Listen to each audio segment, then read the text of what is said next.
ओम श्री गणेशाय नमः। जरऊ सुसंपति सदन सुखु रामा सुहद मातु पितु भाई सिया रामा सन्मुख हो जो राम पद रामा करे न सहस सहाय सिया रामा दीन दयाल बिरदु संभारे अरौ नाथ मम संकट भारी। अर्थात वह संपत्ति घर सुख मित्र माता पिता भाई जल जाए जो श्री राम जी के चरणों के सन्मुख होने में हंसते हुए प्रसन्नता पूर्वक सहायता न करें।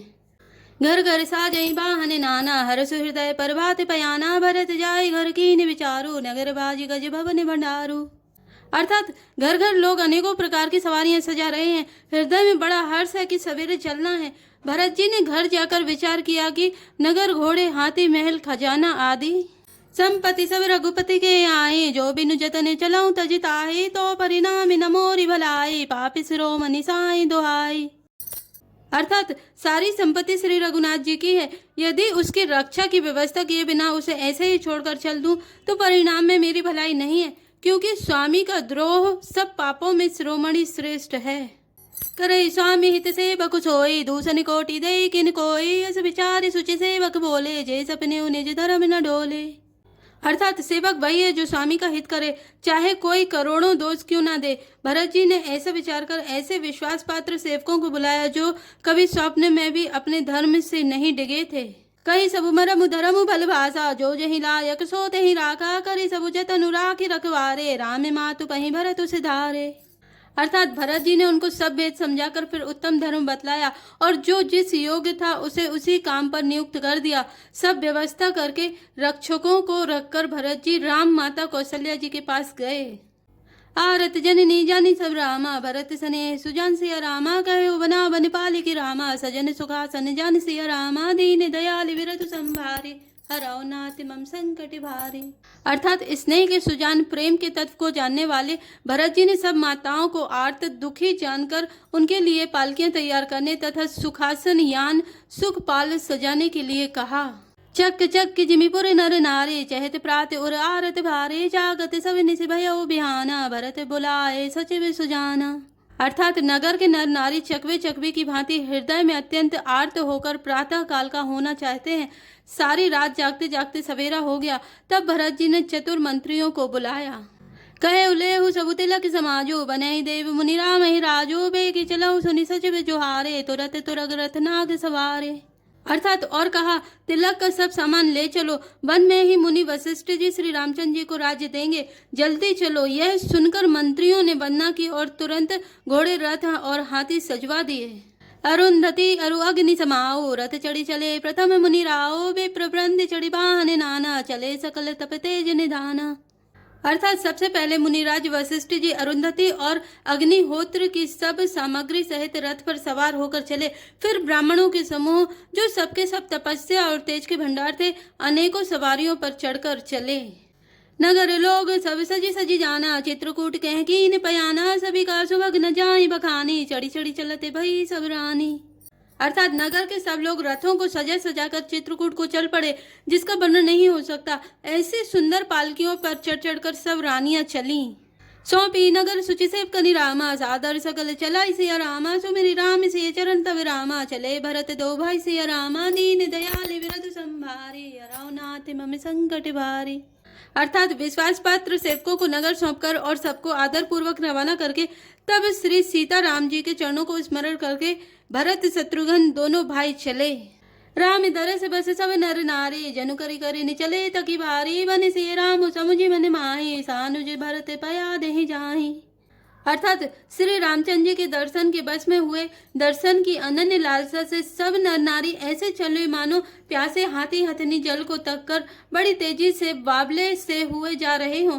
श्री सीताराम जी की सब सुखों को छोड़कर वन में है, मन में ऐसा विचार करके छोटे भाई शत्रुघ्न जी सहित भरत जी पैदल ही चले जा रहे हैं। देखी सने लोग अनुरागे उतरी चले है गए रथ त्यागे जाय समीप रागे निज डोली राम मातु मृदुबानी बोली। अर्थात उनका स्नेह देखकर लोग प्रेममग्न हो गए और सब घोड़े हाथी रथों को छोड़कर उनसे उतरकर पैदल चलने लगे।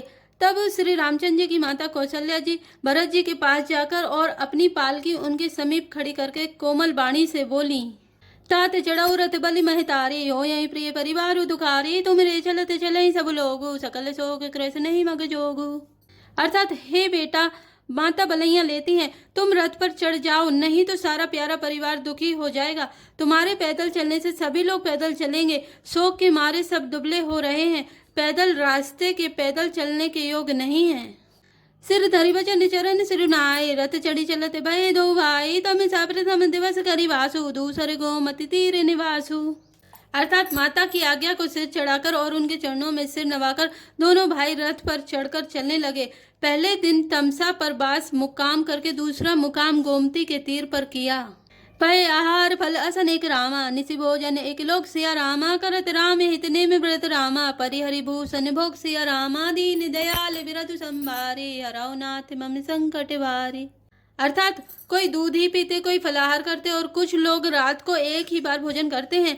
भूषण और भोग विलास को छोड़कर सब लोग श्री रामचंद्र जी के लिए नियम और व्रत करते हैं। सही तीर बस चले बिहाने, श्रृंगवीरपुर सब नियराने, समाचार सब सुने निषादा, हृदय विचार करे सभी सादा। अर्थात रात भर सई नदी के तीर पर निवास करके सवेरे वहां से चल दिए और सब श्रृंगवीरपुर के समीप जा पहुंचे। निषाद राज ने सब समाचार सुने तो वह दुखी होकर हृदय में विचार करने लगा। कारण कवन भरत बन जाई, है कछु कपट भाव मन माही, जो पेजी न होती कुटिलाई, तो कतली ने संग कटकाई। अर्थात क्या कारण है जो भरत वन को जा रहे हैं? मन में कुछ कपट भाव अवश्य है। यदि मन में कुटिलता ना होती तो साथ में सेना क्यों ले चले हैं? जा नहीं सानुज राम ही मारी, करऊँ अकंटक राज सुखारी, भरत न राजनीति उरे आनी, तब कलंकु अब जीवन हानि। अर्थात समझते हैं कि छोटे भाई लक्ष्मण सहित श्री राम को मारकर सुख से निष्कंटक राज्य करूंगा। भरत ने हृदय में राजनीति को स्थान नहीं दिया, राजनीति का विचार नहीं किया। तब पहले तो कलंक ही लगा था, अब तो जीवन से ही हाथ धोना पड़ेगा। सकल सुरासुर जुरहि जुझारू, रामई समर न जीत न्यारू, का आचरजुर भरत अस करई, नहीं बिस बेली अमई फल फरई। अर्थात संपूर्ण देवता और दैत्य वीर जुट जाएं तो भी श्री राम जी को रण में जीतने वाला कोई नहीं है। भरत जो ऐसा कर रहे हैं इसमें आश्चर्य ही क्या है। विष की बेलें अमृत फल कभी नहीं फलती। अस विचारी गोंग्याति सन रामा, कहु सजग सब हो सिया रामा, हत वासा हो बोरहु तरनी रामा, के जय घाटा रहो सिया रामा, दीन दयाल बिरधु संभारे, हरौ नाथ मम संकट भारी। अर्थात ऐसा विचार कर गोह निषाद राज ने अपनी जाति वालों से कहा कि सब लोग सावधान हो जाओ, नावों को हाथ में कब्जे में कर लो और फिर उन्हें डुबा दो तथा सब घाटों को रोक दो। हो सुजो इलरो कहु घाटा, ठाटऊ सकल मरई के ढाटा, सनिमुख लोह भरत सब लेऊ, जियत न सुर सरी उतरन देऊ। अर्थात सुसज्जित होकर घाटों को रोक लो और सब लोग मरने की साज सजा लो। अर्थात भरत से युद्ध में लड़कर मरने के लिए तैयार हो जाओ। मैं भरत से सामने मैदान में लोहा लूंगा, मुठभेड़ करूंगा और जीते जी उन्हें गंगा पार ना उतरने दूंगा। समर मरनु पुनि सुर सरी तीरा, रामी काजु छन भंगु शरीरा, भरत भाई नपु में जन नीचू, बड़े भागे असिपायो मीचू। अर्थात युद्ध में मरण, फिर गंगा जी का तट, श्री राम जी का काम और क्षण भंगुर शरीर, जो चाहे जब नाश हो जाए। भरत श्री राम जी के भाई और राजा, उनके हाथ से मरना और मैं नीच सेवक, बड़े भाग्य से ऐसी मृत्यु मिलती है। स्वामी काज करी हूँ रनिरारे, जैसे धबली हूँ भवन दस चारे, तजऊ प्राण रघुनाथ निहोरे, तुझू हाथ मुद मोदक मोरे। अर्थात मैं स्वामी के काम के लिए रण में लड़ाई करूंगा और 14 लोगों को अपने यश से उज्जवल कर दूंगा। श्री रघुनाथ जी के निमित्त प्राण त्याग दूंगा। मेरे तो दोनों हाथों में आनंद के लड्डू हैं। अर्थात जीत गया तो राम सेवा का यश प्राप्त करूंगा और मारा गया तो श्री राम जी की नित्य सेवा प्राप्त करूंगा। साधु समाज न जा कर लेखा, राम भगत महुजा सुन रेखा, जाए जियत जग सो बही भारू, जननी जो बन बिटप कुठारू। अर्थात साधुओं के समाज में जिसकी गिनती नहीं और श्री राम जी के भक्तों में जिसका स्थान नहीं, वह जगत में पृथ्वी का भार होकर व्यर्थ ही जीता है। वह माता के यौवन रूपी वृक्ष के काटने के लिए कुल्हाड़ मात्र है। विगत विषाद निषाद पति रामा, सबहि बड़ाई उछाउ सिया रामा, सुमिरि राम मांगे तुरत रामा, तर्क से धनुष सनाहु सिया रामा, दीन दयाल बिरधु संभारे, हराओ नाथ मम संकट भारी। अर्थात इस प्रकार श्री राम जी के लिए प्राण समर्पण निश्चय करके निषादराज विषाद से रहित हो गया और सबका उत्साह बढ़ाकर तथा श्री राम जी का स्मरण करके उसने तुरंत ही तरकस धनुष और कवच मांगा। जय श्री राम, जय जय हनुमान।